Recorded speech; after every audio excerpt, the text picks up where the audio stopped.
অলিতে গলিতে কান পাতলে বোঝা যায় এই বাংলায় বর্তমান বিরোধী শক্তি যদি কেউ থাকে আজকের দিন পর্যন্ত সেটা হলো আইএসএফ।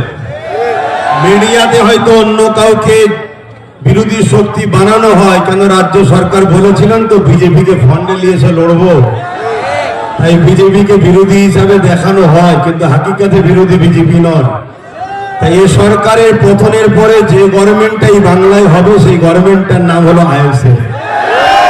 আপনারা যে শক্তিতে যে মজবুতে দাঁড়িয়ে আছেন, আমি এতটুকু বলতে পারি এই শক্তি এই মজবুতে আর একটু যদি বিশ্বাসের সাথে ঐক্যবদ্ধ হয়ে আর একটুখানি যদি চাপ বাড়াতে পারেন তাহলে আগামী দিন কিন্তু আপনাদের হাতেই বাংলা আসছে। তো যাক, আমি আপনাদের এই প্রোগ্রাম দেখেছি, সবই খুব ভালো লেগেছে। আপনারা এভাবে এগিয়ে যান, আমার সর্বদিক দিয়ে সহযোগিতা দোয়া আপনাদের সাথে ছিল, আছে, থাকবে। আমরা ভারতীয়, ভিক্ষা নয় অধিকার চাই। আমরা ভারতীয়, কোনো সংবিধান ছাড়া কোনো দাদা দিদির কথা মানি না।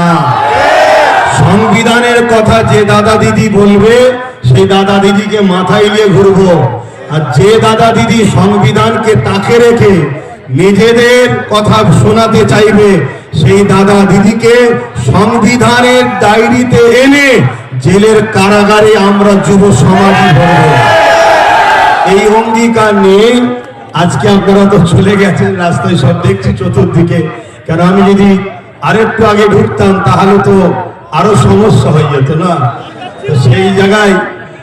সেই জায়গায় যখন ভিড় কেটে গেছে আমি আস্তে আস্তে বললাম এবারে চলো যে একটু কমসে কম, কেন গতবারে নওশাদ বলেছিল আমরা দু ভাই এক জায়গায় হব, সেই কথাটারও তো সত্যতা প্রমাণ রাখতে হয়।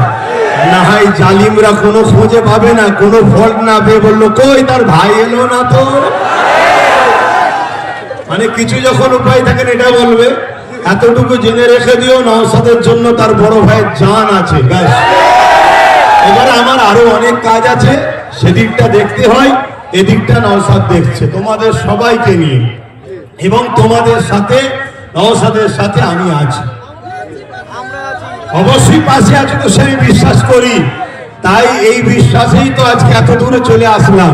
তো যাক, সকলে কথা শোনো, আমি এইটুকু বলি, সংক্ষেপ করলাম। আমার শেষ আবার একটা কথা, আমরা ভারতীয়, সাদা চামড়া ব্রিটিশকে তাড়িয়েছি, এই ব্রিটিশদের দালাল কালো চামড়া গুলোকেও আমাদের তাড়াতে হবে। ব্যাস, কথা শেষ করছি। সুস্থ থাকেন, ভালো থাকেন। ভারতবর্ষ জিন্দাবাদ, ভারতবর্ষের সংবিধান জিন্দাবাদ।